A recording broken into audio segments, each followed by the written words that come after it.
Saya mempunyai eee, angan-angan, mempunyai cita-cita bagaimana anak-anak itu merasa kembali ke rumah neneknya, merasa kembali ke rumah orang tuanya dengan masakan-masakan zaman dulu.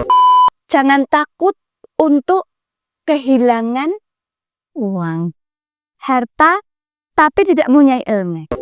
Mendidik anak usaha itu dari kecil, tapi diikuti dengan ilmu juga, Kak. Pengusaha harus berani.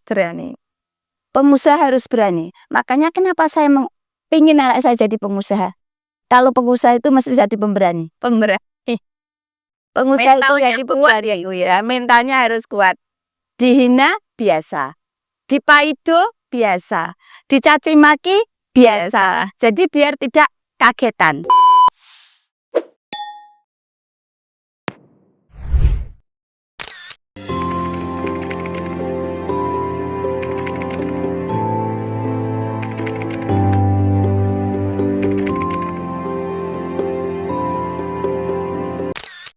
Halo Pluters, welcome back to Plutcast bersama saya, Rizky Wahyu Lestari Suwarto yang akan jadi host pada episode kali ini.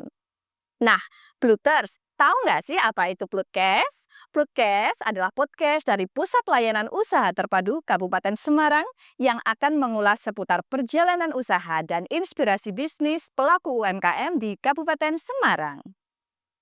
Nah, pada episode kali ini, kita telah kedatangan narasumber yang sangat inspiratif. Bersama saya, hari ini telah hadir di sini Ibu Diah Nurhayati. Selamat pagi, Ibu. Selamat pagi. Bagaimana kabarnya hari ini? Alhamdulillah baik dan semoga baik untuk semuanya. Amin.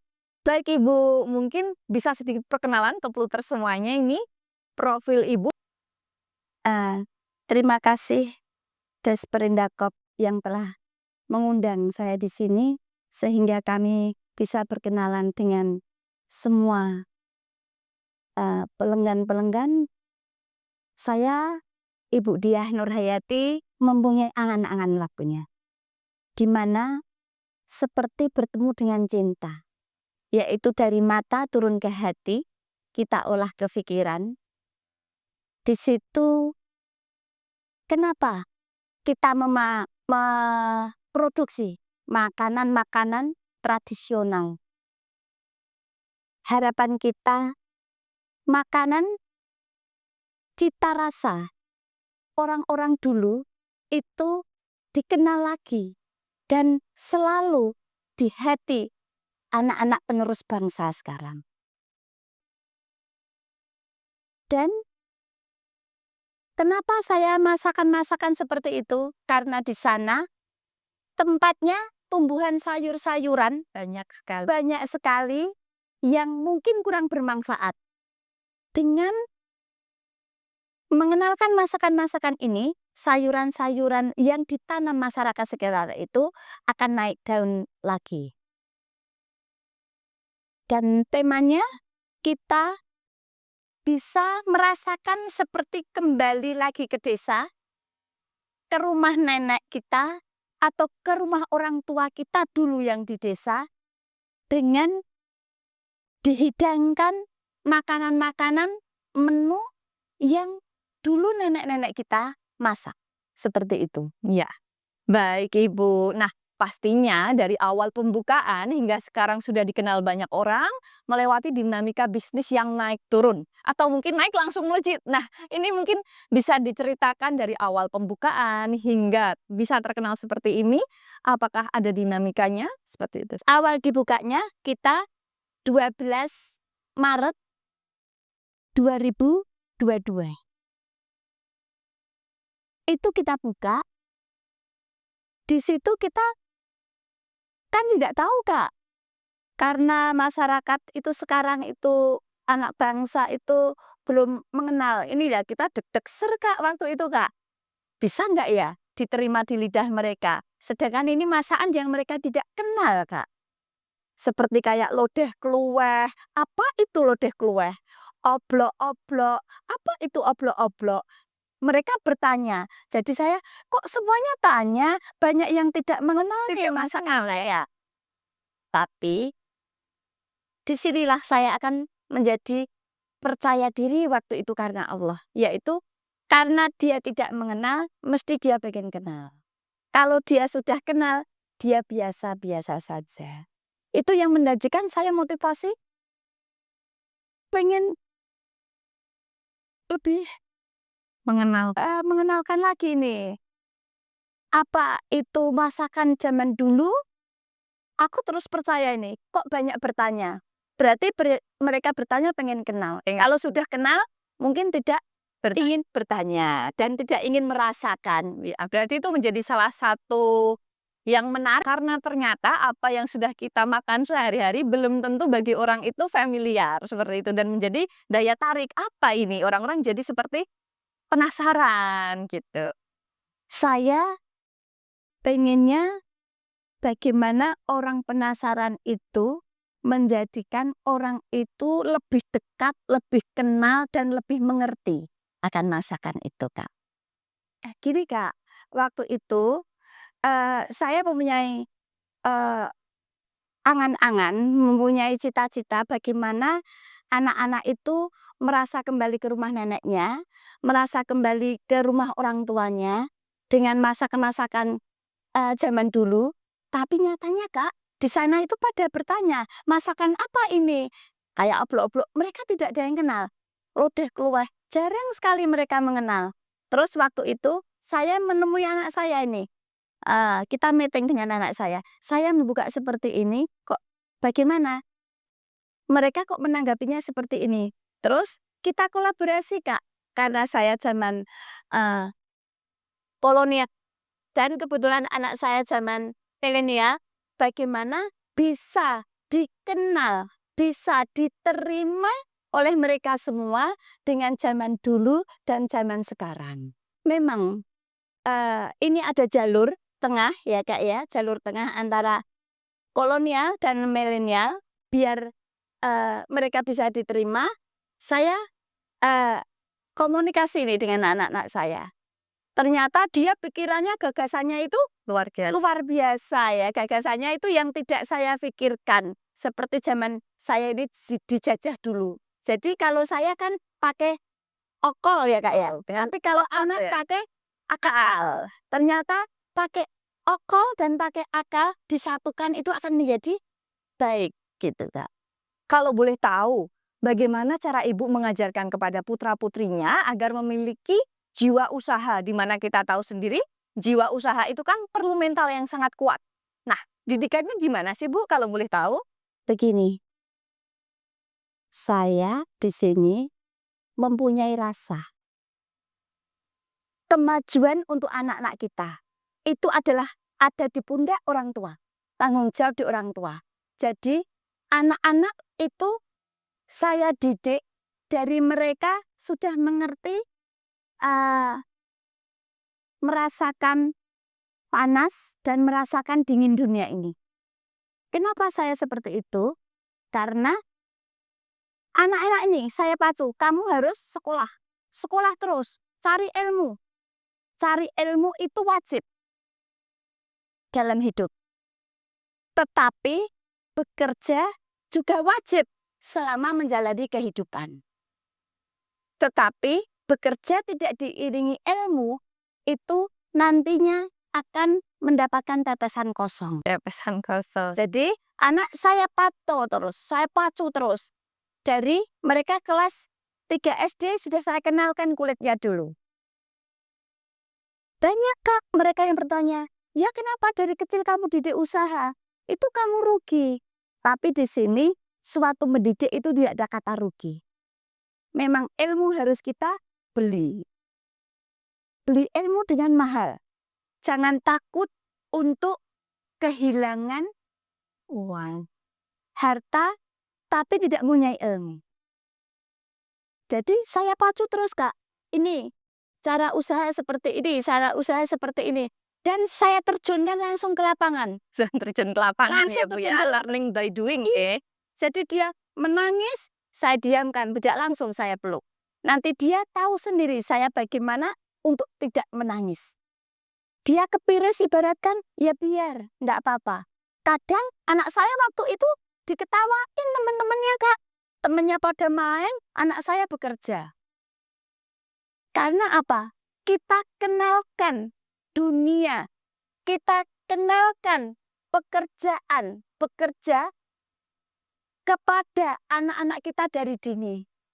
Biar besok itu kalau kamu gede, itu tidak kaget melihat kerasnya kehidupan dunia ini. Mendidik anak usaha itu dari kecil, tapi diikuti dengan ilmu juga, Kak. Baik, jadi kan memang putra-putri Ibu ini sudah learning by doing ya Bu, nggih, dari kecil sampai anak-anak ini menginjak dewasa dan akhirnya diberikan amanah untuk melanjutkan usaha Ibu. Nah, kira-kira Ibu, adakah titik terendah dalam suatu usaha yang Ibu jalankan dan kiat-kiatnya bagaimana untuk selalu bisa survive dan kembali naik lagi? Inilah asiknya jadi pengusaha. Pengusaha itu jangan takut dulu. Pengusaha harus berani. Pengusaha harus berani. Makanya kenapa saya ingin anak saya jadi pengusaha. Kalau pengusaha itu mesti jadi pemberani. Pengusaha Mentalnya itu kuat ya Bu ya. Mentalnya harus kuat. Dihina biasa. Dipaido biasa. Dicaci maki biasa. Jadi biar tidak kagetan. Tetapi saya di sini mendidik nih. Di dalam orang di waktu usaha, dalam kondisi yang rendah, fase yang paling bawah di sini, kita jangan lembek. Justru di sini akan memperkuat kita.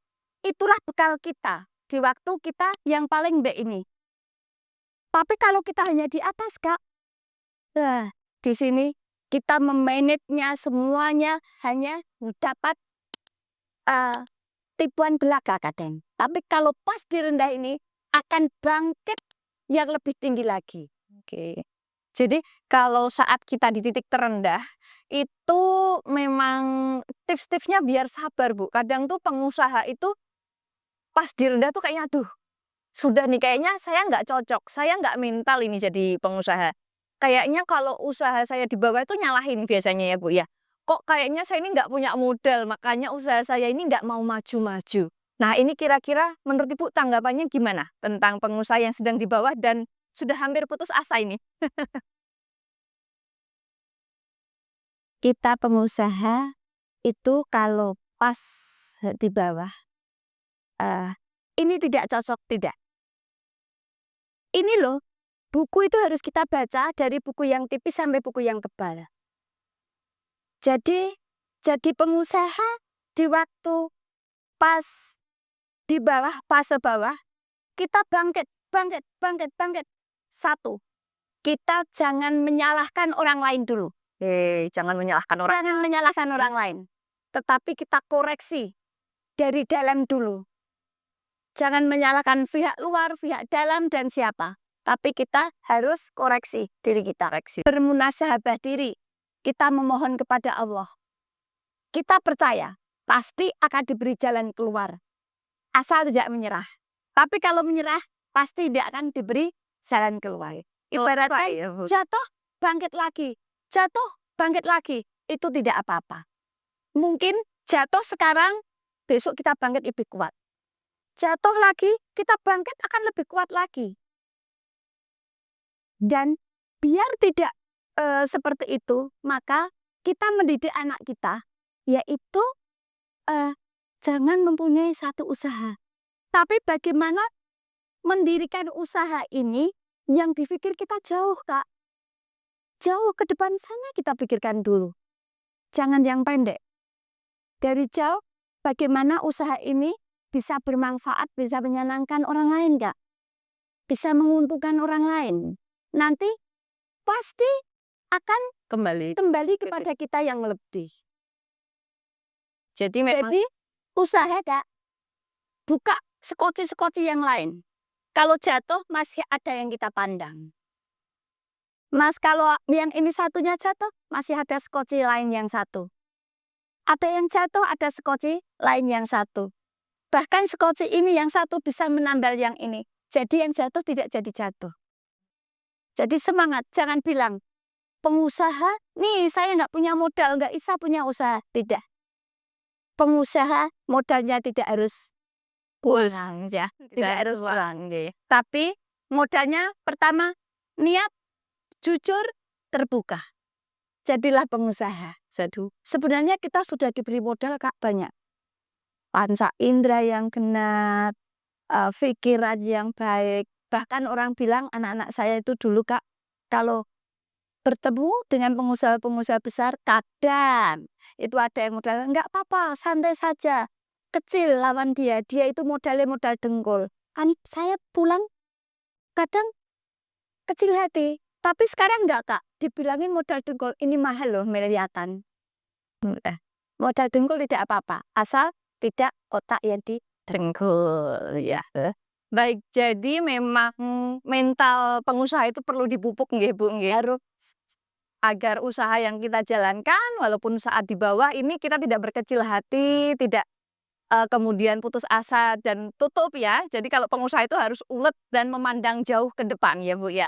Jadi kalau misalnya Pandangan kita jauh dulu, tidak harus pendek. Kalau pandangan kita pendek, sekali kita dikoreksi orang, sekali kita ada halangnya. kita langsung lentek. Tapi kalau jauh, seperti kita berlari nih, masih jauh nih. Kita kejar terus, kan? Jatuh ya kita bangun lagi karena pandangan kita Jauh ke depan. Berarti untuk teman-teman atau pluters di luar sana, apabila memang saat ini ada usahanya yang mungkin stagnan ataupun mungkin sedang berada di bawah. Nah, seperti yang Ibu Diah katakan tadi, kita bisa koreksi kira-kira apa ini strategi yang bisa diubah. Dan jangan menyalahkan orang lain, kita introspeksi dulu ke dalam diri kita masing-masing. Sebagai pengusaha, juga tadi yang Bu Diah katakan, kita harus memandang jauh ke depan dan harus pintar-pintar baca peluang ya, Bu, ya. Seperti itu tadi. Jadi bisa menjadi kiat-kiat kalau lagi stagnan, kira-kira apa ini yang harus dirubah, apa peluang-peluang lain yang bisa kita manfaatkan agar usaha kita bisa naik lagi.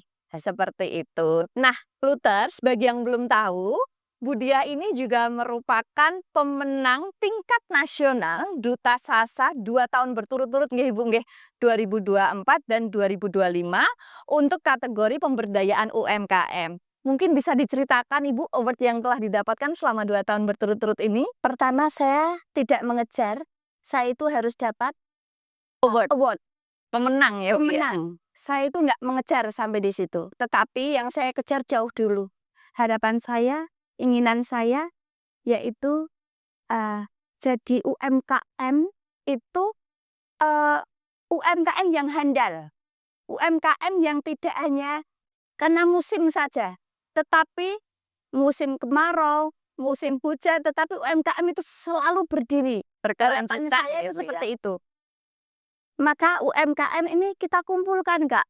Kita kumpulkan. Itu dari ide saya, Kak, pertama. Dari lubuk hati saya. Ingin memberdayakan UMKM. Jadi kita itu jadi pengusaha jangan pelit ilmu. Ilmu harus kita bagikan. Jangan pelit ilmu di sini, ya. Biar kita selalu bermanfaat itu tadi. UMKM itu kita panggilin, Kak. Kita datangin, kita panggilin UMKM gitu. Saya itu dilihat ternyata ada yang menyorot ya, nih, saya menyorot. Malah saya itu ditantang oleh mereka. Ditantang oleh mereka. Maka kita mengumpulkan, Kak, UMKM itu kita pelajari, belajar bareng-bareng. Waktu itu saya ditanya ini, Ibu mau minta hadiah apa? Saya bingung nih, saya mau minta hadiah apa? Hadiah kok ditawarkan ya, Kak? Aku terus milih, saya pengen hadiah bisa belajar bareng-bareng dengan para UMKM. UMKM. Biar mereka, saya sebagai pelaku UMKM bisa berjalan bareng dengan mereka. Saya tidak merasa sukses. Dan anak-anak saya tidak menjadi orang sukses apabila anak saya ada di atas, sedangkan yang di bawah masih ada banyak. Tapi kita berdiri bersama. Itulah baru orang yang sukses. Dikatakan sukses apabila merangkul dan bermanfaat bagi orang lain. Ya, bisa berjalan bareng ya, Kak. Jangan sampai kita yang duduk dulu. Itu enggak. Berarti membawa kebermanfaatan untuk ya sekitarnya juga ya Ibu ya. Kebetulan waktu itu kita mengadakan pelatihan masak, Kak. Saya minta untuk chef belajar masak hadiahnya. Untuk pengemasan cara mengemas hasil makannya mereka. Saya memberi motivasi kepada mereka apa? Ayo, pengusaha tidak harus pakai modal uang besar. Seperti maaf, saya ini juga awalnya tidak mempunyai modal. Sampai sekarang pun saya juga merasa tidak mempunyai modal uang yang besar. Tetapi modal kita yaitu kita harus mempunyai semangat, tekad yang baik. Itu modal kita. Dan pandangannya depan. Satu usaha bagaimana bisa 1 pulau, 2, 3, 4 pulau terlampaui. Seperti itu ya. Jadi terus waktu itu saya dipanggil. Ternyata sudah dinobatkan untuk Duta Sasa meningkatkan UMKM tingkat nasional yaitu Kabupaten Semarang. Tahun 2024. Insya Allah nanti di tahun 2025 kita akan mendapatkan award lagi. Di mana award itu hasilnya juga kita kembalikan lagi ke UMKM. Jadi kita usulkan ini UMKM ini bisa maju bagaimana, bisa baik bagaimana, bisa kuat bagaimana, tidak merasa kecil bagaimana, pengusaha kecil, tanggung besar itu kalian pengusaha. Oke. Pengusaha yang selalu senang Kak, menghadapi apapun senang. Jadi pengusaha itu rugi ya biasa, bati ya biasa, pok ya biasa, itu tidak pernah merasa kok aku di bawah sekali ya. Tidak, kita percaya setiap kita usaha pasti ada Allah dan beri jalan keluar. Ya baik. Jadi Ibu Dia ini merangkul UMKM di sekitarnya dan diberikan pelatihan untuk bisa growth atau bisa tumbuh menjadi besar.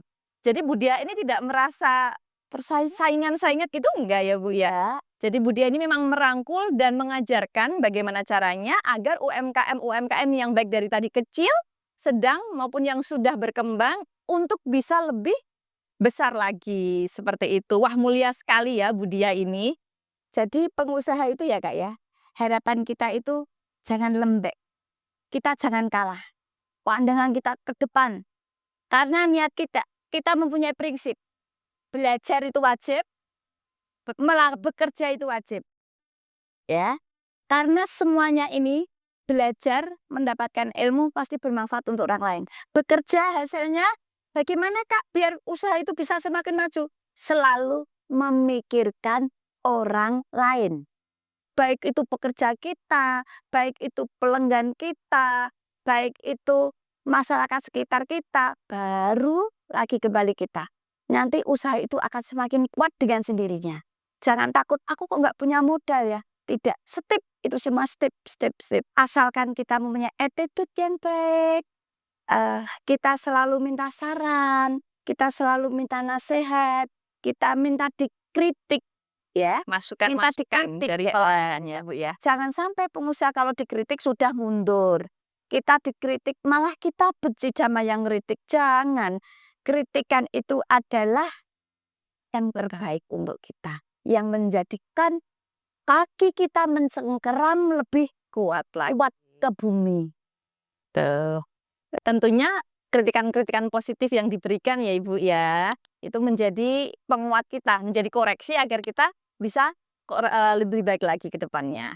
Seperti itu. Jadi di sini gini Kak. Suatu ilmu usaha itu tidak ada rumusnya yang pasti. Ilmu usaha pengusaha itu tidak ada rumusnya. Tetapi itu diterima pakai hati. Kita melayani pakai hati. Menjalaninya pakai hati. Maka dengan itu, mari kita pengusaha selalu menjadi pengusaha yang berendah hati. Dengan kerendahan hati itu akan menguatkan usaha kita semakin maju dan semakin terpopuler lagi. Karena dengan kerendahan hati itu. Kalau rendah hati otomatis kita akan terus belajar dan Iya. terus improve. Apa nih yang bisa kita pelajari, apa yang bisa kita tingkatkan untuk usaha kita, seperti itu ya Ibu ya? Jadi usaha mungkin pagi ini sama siang pemikiran usaha itu beda. Sudah beda, sangat dinamis sekali ya Ibu ya? Siang sama malam beda Beda lagi. lagi. Hari Senin sama Selasa beda lagi. Hari Minggu ini sama minggu depan beda lagi. Makanya kita harus tetap ini rasa. Kita harus peka. Pengusaha harus peka. Peka dan rasa. Jangan mudah sakit hati. Baik Ibu, sebelum kita mengakhiri podcast kita pada episode kali ini, mungkin ada tips-tips yang bisa disampaikan kepada Pluters di luar sana yang mungkin sedang ingin memulai atau yang baru mau memulai tetapi takut-takut ini Bu. Mentalnya gimana ini Bu? Harus gimana? Apakah ada tips-tips dari Ibu? Saya menyampaikan tips-tips semoga berguna, semoga bisa bermanfaat, yaitu mari kita bangkit. Kita jangan menjadi orang yang lemah, tapi kita harus menjadi orang yang kuat. Kita tinggalkan generasi-generasi kita, yaitu pejuang-pejuang perekonomian, karena dengan perekonomian yang kuat akan menunjukkan suatu kualitas bangsa kita. Oke, baik. Kalau perekonomian kita kuat, mesti bangsa kita adalah bangsa yang kuat, yang selalu dilandasi oleh agama yang baik. Di mana tipsnya yaitu jadi pengusaha satu, jangan takut. Jangan takut. Teman kita banyak. Pengusaha modalnya niat, jujur, terbuka, amanah. Pengusaha jangan takut di bawah, tapi jangan terlalu senang apabila di atas. Pengusaha harus selalu belajar. Pengusaha harus peka. Pengusaha harus selalu berjalan dengan hati. Pengusaha harus selalu yang pikirkan orang lain dulu. Tentang keuntungan, tentang kebaikan, tentang keselamatan orang lain dulu, akan kembali kita ke yang lebih daripada yang diterima orang lain. Pengusaha di sini tidak boleh lembek. Pengusaha harus apabila pas di waktu titik yang bawah, kita bangkit, kita koreksi diri kita, tidak menyalahkan orang lain, bersama keluarga, bersama suaminya, bersama anaknya, hentakkan langkah, rapatkan barisan.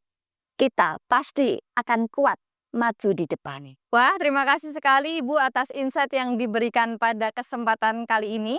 Saya rasa episode kali ini benar-benar daging sekali ya. Banyak sekali inspirasi yang telah dibagikan oleh Ibu Dia. Saya mewakili teman-teman sekalian mengucapkan terima kasih. Dan untuk Pluters di luar sana, kali ini kita ada giveaway kaos Pluters bagi teman-teman yang menonton podcast kita.